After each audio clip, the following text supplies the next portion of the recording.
Inscreva-se no canal, deixe seu like e ative o sino. Assim, incentiva a continuar com esse projeto.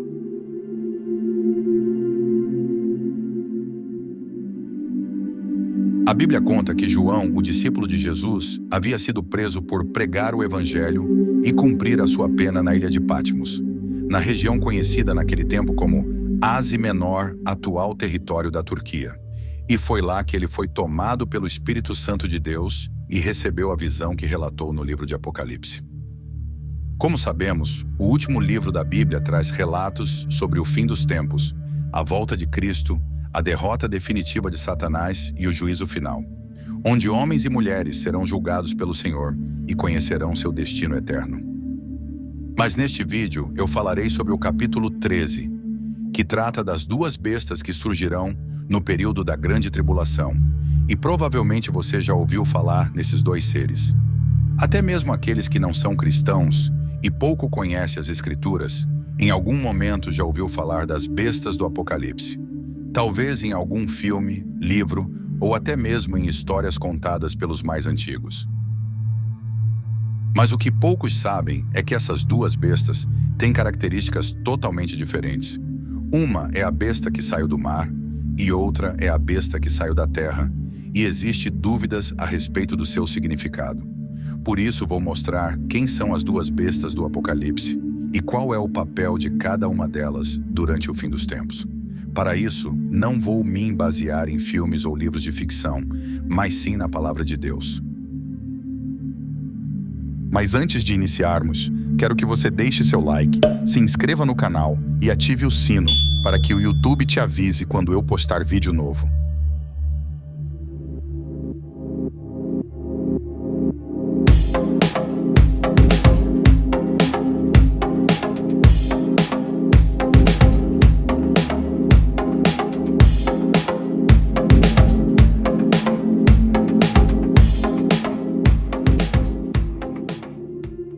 Vamos iniciar e ver o que o apóstolo João disse em Apocalipse, capítulo 13, a respeito da primeira besta.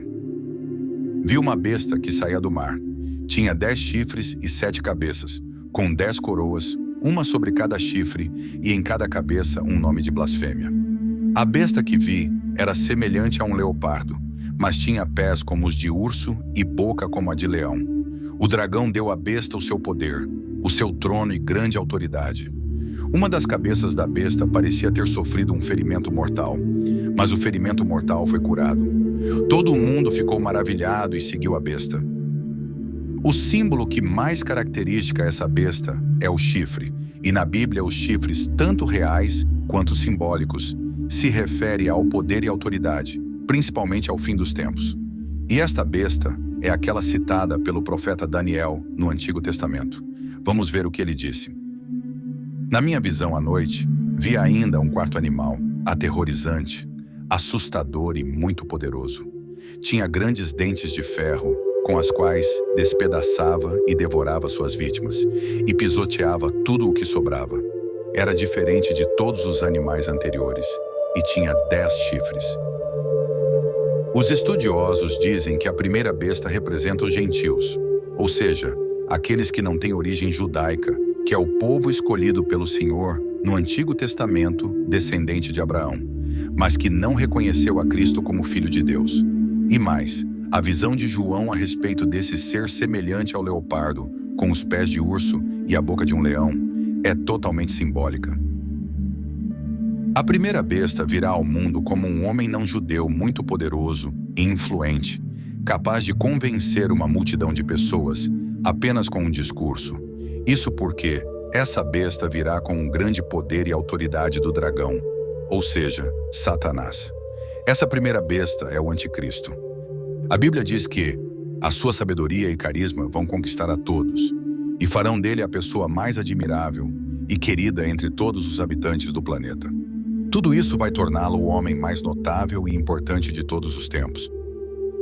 E depois de conquistar a confiança de todos e se tornar o líder sobre todas as nações da Terra, a primeira besta mostrará sua verdadeira identidade e toda a euforia diante desse ser tão poderoso se transformará em dor e aflição.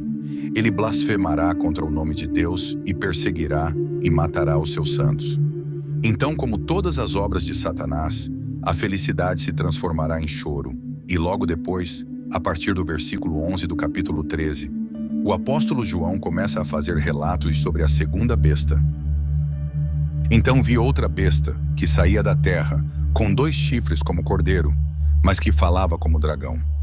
Exercia toda a autoridade da primeira besta, em nome dela, e fazia a terra e seus habitantes adorarem a primeira besta, cujo ferimento mortal havia sido curado.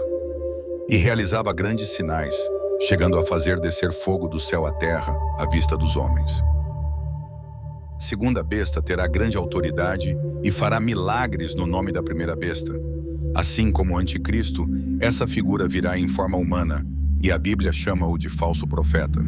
Existe uma diferença entre elas. A segunda sairá do meio do povo de Israel, e provavelmente a segunda besta será um grande líder religioso que enganará muito do seu povo e conduzirá multidões para idolatrarem a primeira besta e ressuscitará mortos e até fará uma imagem falar.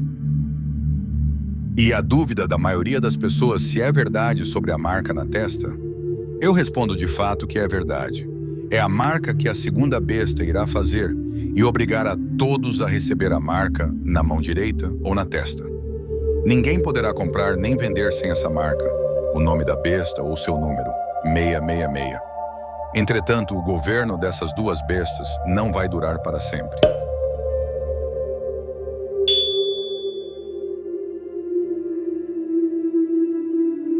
No capítulo 19 de Apocalipse, o apóstolo João narra que Jesus voltará em glória e poder para guerrear contra o inimigo e enviará essas 2 criaturas para o inferno.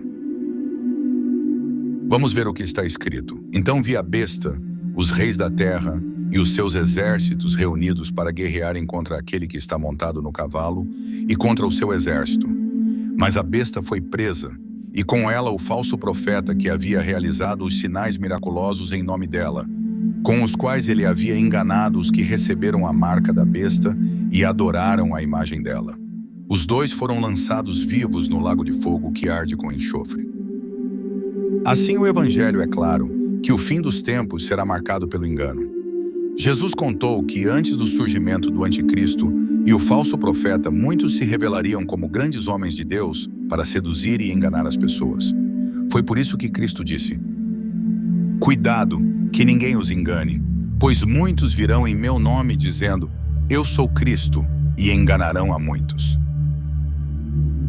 Jesus deixou claro que esses falsos profetas também farão grandes sinais e maravilhas, e muitos que se dizem religiosos e temente a Deus acabarão sendo enganados por eles durante os últimos dias. Isso porque os falsos profetas não são fáceis de serem identificados.